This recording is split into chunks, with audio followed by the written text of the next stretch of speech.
Yesterday was Black Monday in the NFL world, and today we're already trying to find those guys new jobs. We're going to see how some people, including Kliff Kingsbury, could fit in Gainesville with the Florida Gators here on Locked On Gators. You are Locked On Gators, your daily podcast on the Florida Gators.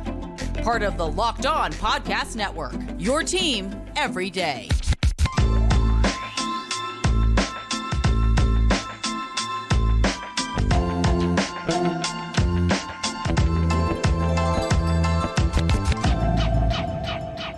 Hello, and welcome back to another episode of Locked On Gators, part of the Locked On Podcast Network, your team every day. Thanks for making Locked On Gators your first listen of the day. We're available daily and free wherever you listen to podcasts. Happy Tuesday. Days are just a horrible thing for me. Happy Tuesday. I'm Brandon Olson. Find me on Twitter at WNS_Brandon Rittenberg with the whole nine sports and Giants country of SI.com. And here's the thing. Kliff Kingsbury, rightfully so, got fired yesterday on Black Monday, which is, of course, the name that we call the Monday after the last Sunday of NFL games, because that's when all the coaches get fired if they haven't been fired already. Kliff Kingsbury was one of those coaches. Kliff Kingsbury, of course, is Texas Tech, Arizona Cardinals, had a losing record at Texas Tech. I believe it's 25-30 is his college coaching career or his college coaching record. Then got promoted somehow to the head coach of the Arizona Cardinals, got in all his guys and was bringing in the air raid, and then the offense struggled. And maybe I am a pessimist about Kliff Kingsbury because I talked to Alex Clancy, who does Locked On Cardinals, and he raises a very good point to me. And he's brought it up multiple times this whole season, where he said, if the offense isn't the strength of the Arizona Cardinals, then why is Kliff Kingsbury still your head coach? Because you can't complain about the offensive line. The offensive line was pretty good. You can't complain about the quarterback because your quarterback is Kyler Murray, who you just gave a massive contract extension. So clearly you think he's pretty good. You can't complain about receivers because you've got DeAndre Hopkins, AJ Green, Robbie Anderson, Rondale Moore. You've had an excessive number of receivers come in and out. Can't complain about running back because James Conner's been pretty good. You can't complain about tight end because, one, you have Zach Ertz. Two, you don't use a tight end that much, which means that your offense, personnel-wise, is there. The issue is your scheme, or when, just generally when you're calling which plays, which I complained about with Billy Napier in Florida. The plays aren't bad. It's when you call them. So if that's the case, your roster is fine and your offense is a horrible offense. It's not like, oh, the defense is so good, that's why they're the strength of the team. No, this offense was really bad. The defense was good, but the offense was really bad in Arizona. So maybe that's why I'm pessimistic, because he's supposed to be this great offensive mind. He had the quarterback, the line, the weapons throughout, and yet he still couldn't figure it out on a consistent basis. And Florida Gators fans, you want to convince me that Kliff Kingsbury should be in Gainesville? I don't think so. I have a few reasons why, that being one of them. Another reason being, it's year one. I'm generally against firing a coach or replacing a coach after year one because it's very difficult to truly evaluate them in a year. It is. It's truly difficult to evaluate them in a year to know what they're going to do long term, especially in the college level, where in the NFL, you can see it and it's like, well, these are NFL players. You should be able to make them work. College, it's different because recruiting is a part of it. So if you're not that great of a coach, but you're recruiting like crazy, then there's that kind of offset here. But with Kliff Kingsbury, year one, I don't want to replace anybody on this offensive staff right now. I don't think there's a spot for Kliff Kingsbury other than offensive coordinator, which I don't think you should get rid of Rob Sale. I don't think you should add a co-offensive coordinator. I will continue saying passing game coordinator, which we'll talk about next segment. But year one, I don't think you need to add someone to the offensive staff. So he hasn't been doing what he's supposed to be doing and being a good offensive coach. It's year one. You don't need to replace the offense. Florida Gators had a top 20 offense in terms of yards per play and some other efficiency metrics, which is like, okay, well then guess what? They were kind of efficient. It was just some things didn't work out. Like dropped passes, inaccurate passes, turnovers that shouldn't have happened, like the intercepted passes. Also, and I think maybe I don't want to say biggest reason, because my biggest reason is that I don't think Kliff Kingsbury is nearly as good as people will try to convince you that he is. But I think my other big reason, and I think maybe the best reason, is the mix of styles.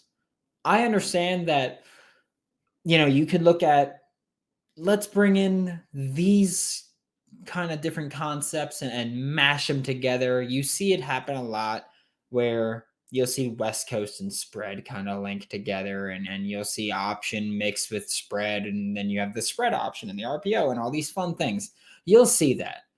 It's different though when they are just inherently opposite style, or not opposite, because I guess opposite of the air raid would be the option, but very, very different offensive styles, where I don't think it's a good idea, at least in the college level, to try to bring in an air raid play caller, play suggester, whatever you want to call him, whatever he'd be. Even let's say he's passing game coordinator and Billy calls the plays, or let's say he's OC and Billy calls the plays, or let's say he's the OC and he calls the plays, but Billy still is obviously going to have a hand in this conversation. I don't think it's smart to bring in a guy that wants to run air raid, spread them out style, maybe a running back, maybe 5 receivers on the field, stuff like that.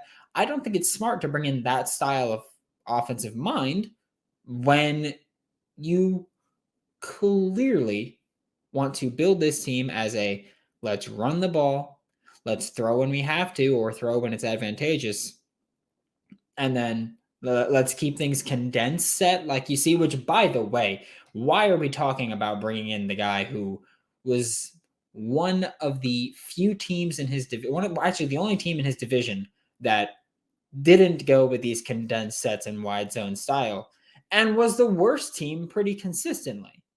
It's crazy that that's the guy we want to bring in when we have the style that was winning that division, which is arguably the best division in football right now. Although maybe you could argue AFC East is up there, because, the worst team there is probably the Patriots, up from top to bottom, and they were still not horrible. So I realized that was like kind of off topic to talk about the NFL, but my point is, you have two conflicting styles and they are vastly different. This is not like taking a spread offense and going, hey, we're going to throw the ball, throw in a little bit of air raid concepts. This isn't like what LSU did with Joe Brady in 2019 when they brought in the Saints concepts and it was like, hey, kind of a similar offense. We're just adding in these new passing concepts. No, bringing in Kliff Kingsbury to coach the air raid for a coaching staff that clearly wants to go 12 personnel, run the ball a ton.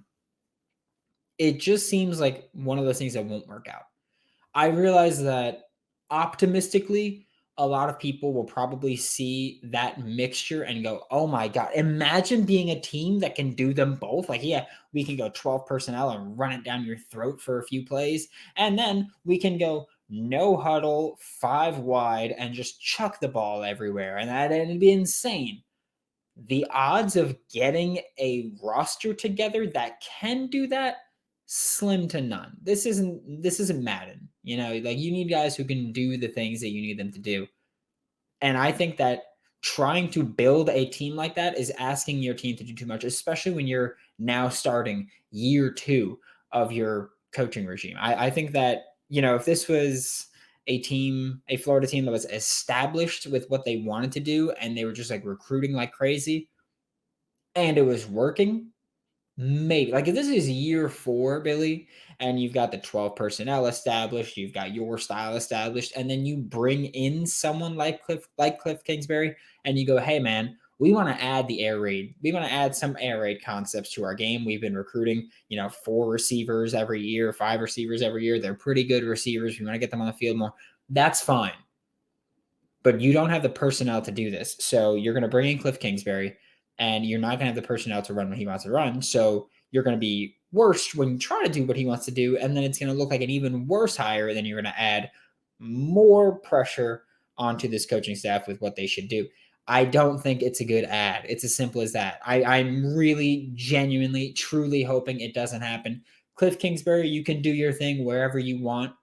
You can take a spot at Mississippi State. It's a similar offensive style. Go be the OC there. You can take a spot, go back to Texas Tech if you want. I don't care. Just stay away from Gainesville because Big Dog, I don't think it's going to work for you. And I don't want you in Gainesville screwing up what this team is already putting together.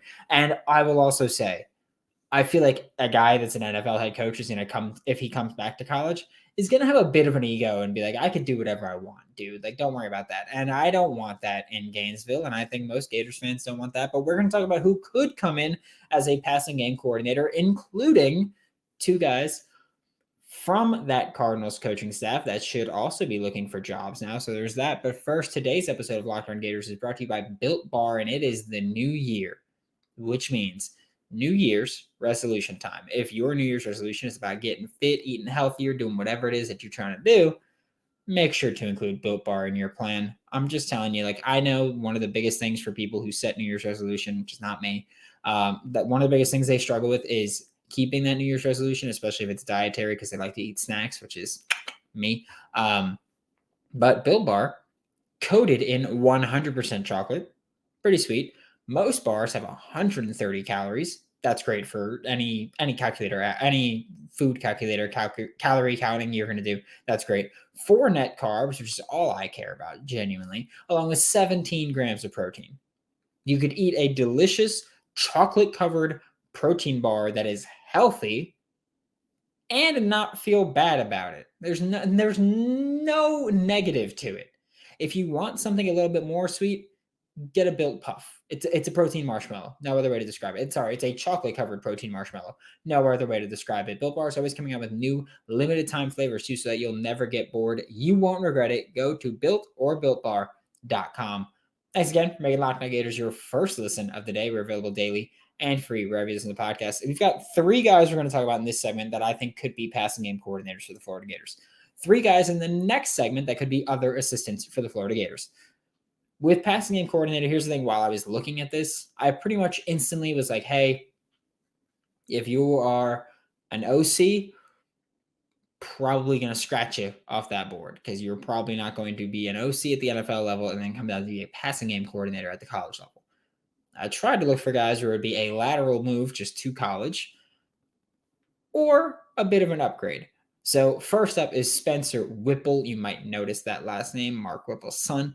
Spencer Whipple has been with the Arizona Cardinals since 2019. He started as a quality control coach or quality control assistant. Then he went to assistant wide receiver coach, then co-passing game coordinator. Spencer Whipple played at Miami, has a college, we'll say stint because it was, I believe, 3 years, college coaching / recruiting experience with Pitt, like the Pitt, and UMass. UMass not so great, but Pitt, that's ACC, that's high level coaching. That's a, we'll say the 4th best conference. I don't know. I think Big 12 is better than the ACC. I think SEC is best, then Big 10, then Big 12. The Big 10, Big 12 are very close together. Which, by the way, I'm recording this before the national championship. So hopefully, TCU, baby. Go Horned Frogs. There you go. Well, I'll throw it up. But I will say this. With Spencer Whipple, I know people might not want a hurricane here, but too bad. It allows you to bring in an assistant that isn't Kliff Kingsbury, won't step on the toes of a play caller, because again, once you bring in Kliff Kingsbury, I think you have to give him play calling responsibilities, and I don't want to do that, genuinely. It's just not something I'm interested in doing. I think he's overrated, so I don't want that. So you bring in an assistant that isn't Kliff Kingsbury, won't step on the toes of a play caller, but can also add some air raid passing concepts. That's what I'm looking for. If you can add just a few things, if you can add a little bit for when Florida does go with, we'll say, 3 receivers, a split out wide or split slot tight end, and a running back in the backfield, if you can add some air raid concepts to that, go for it. Love that. Run mesh all you want, do all that stuff. I don't care. But if you could add that, that'd be great. I don't want this to become a team that is trying to be an air raid team while also trying to be a 12 personnel wide zone team. So Spencer Whipple is someone who could probably work a little bit into there and, again, bring the same ideas that Kliff Kingsbury has. Because at this point, we've seen what Kliff Kingsbury can do as a coach. I'm not saying that's good or bad. I think it's bad, but I don't even care about what your opinion is. My point is that he hasn't really done anything innovative in a few years. So you have access to someone who just had Kliff Kingsbury's playbook, and he could bring in some of the things where he can go, okay, like this worked a ton when we did it, not so much here. And you can try to work those wrinkles into your game. You can even work just a half field air raid concept into it, which isn't really a thing because it's the air raid. But you could try to be like, yeah, that side of the field, you're doing this, and we're going to create our own play. And just stuff like that where you can kind of stress the defense horizontally, stress them vertically, and create some chaos. So Spencer Whipple can do that. Flip side of that, I said Spencer Whipple was a co-passing game coordinator with the Cardinals. The other co-passing game coordinator, Cameron Turner. Okay? He's one that I think I would prefer be a passing game coordinator for the Florida Gators as opposed to Spencer Whipple. Cameron Turner was the other Cardinals co-passing game coordinator, but Cameron Turner, like how Spencer Whipple was with the assistant wide receivers coach as well, Cameron Turner was with quarterbacks, which is what I care more about improving right now because we have Kerry Colbert at wide receiver coach. I'm not stressing about developing that position. I'm not. I'm stressing about developing or recruiting that. Quarterback right now, a little different. Cameron Turner, he is, of course, he's related to all the Turner from him. Norv Turner is the most popular one. That's his uncle. But Cameron Turner has coaching experience with the Citadel, where he played quarterback, and then I believe he moved to receiver after getting hurt. Minnesota Vikings, Florida International, Carolina Panthers, and then the Arizona Cardinals. And again, same reasoning as Spencer Whipple. You can bring in a guy who just had Kliff Kingsbury's playbook, but isn't Kingsbury. Won't require, first of all, the same salary. Second, the same responsibility and duties and privileges. And third, is still young and still hungry and trying to get up and trying to climb the ranks. So you add all that. Third guy to talk about is Clint Kubiak, who Kubiak is a name you might know because his dad is Gary Kubiak. So he's got that. Clint Kubiak is one that I would really appreciate, but I don't think it'll happen. I think he's going to get an NFL offensive coordinator job. But teams suck, so maybe not. Clint Kubiak previously worked with Texas A&M and Kansas when he wasn't in the NFL with either the Vikings or the Broncos. He went to the Vikings. I think it was 3 times he worked with the Vikings. But he would just go to college, come back, go to college, come back. This year, he was the passing game coordinator and quarterback coach for the Denver Broncos, which doesn't instill a ton of confidence, I know, but Clint Kubiak took over play calling duties for the Denver Broncos on November 21st. From that point on, the team had 7 games to finish the year.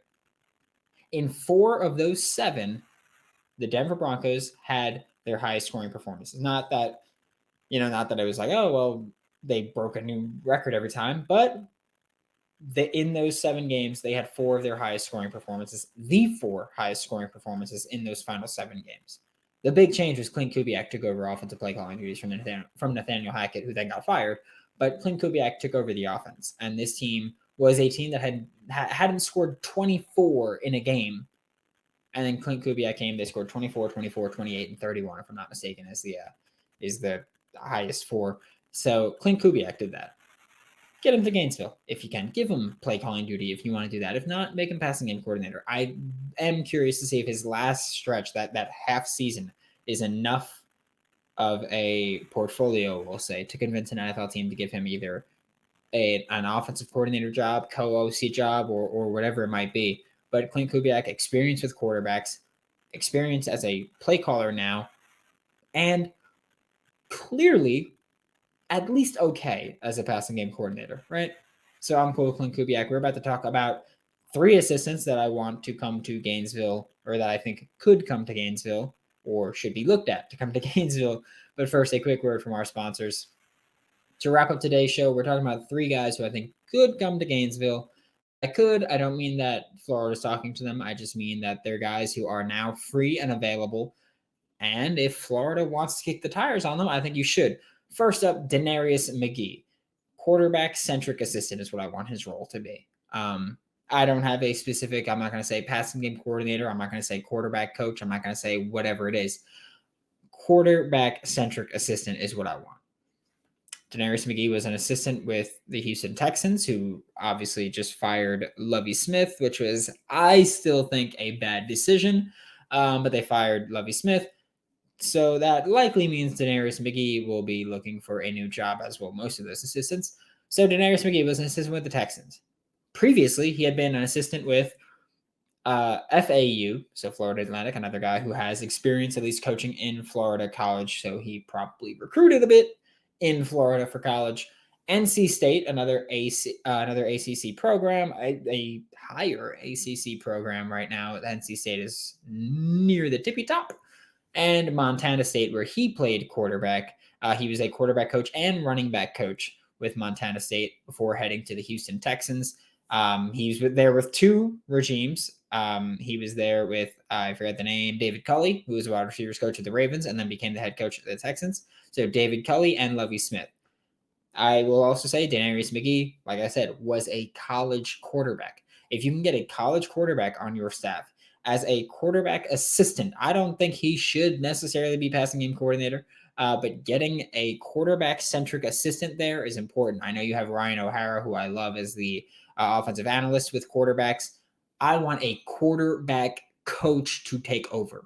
That's what I want. If it's Ryan O'Hara and you make Daenerys McGee the offensive analyst for quarterbacks, go ahead. I don't care. But I think you need more attention on quarterback because Anthony Richardson did not develop to the rate that he should have. Jack Miller looked bad, which I know he was injured. He didn't get to practice as much with the starters. He wasn't even planning on being a starter because, of course, Jalen Kitna's situation happened.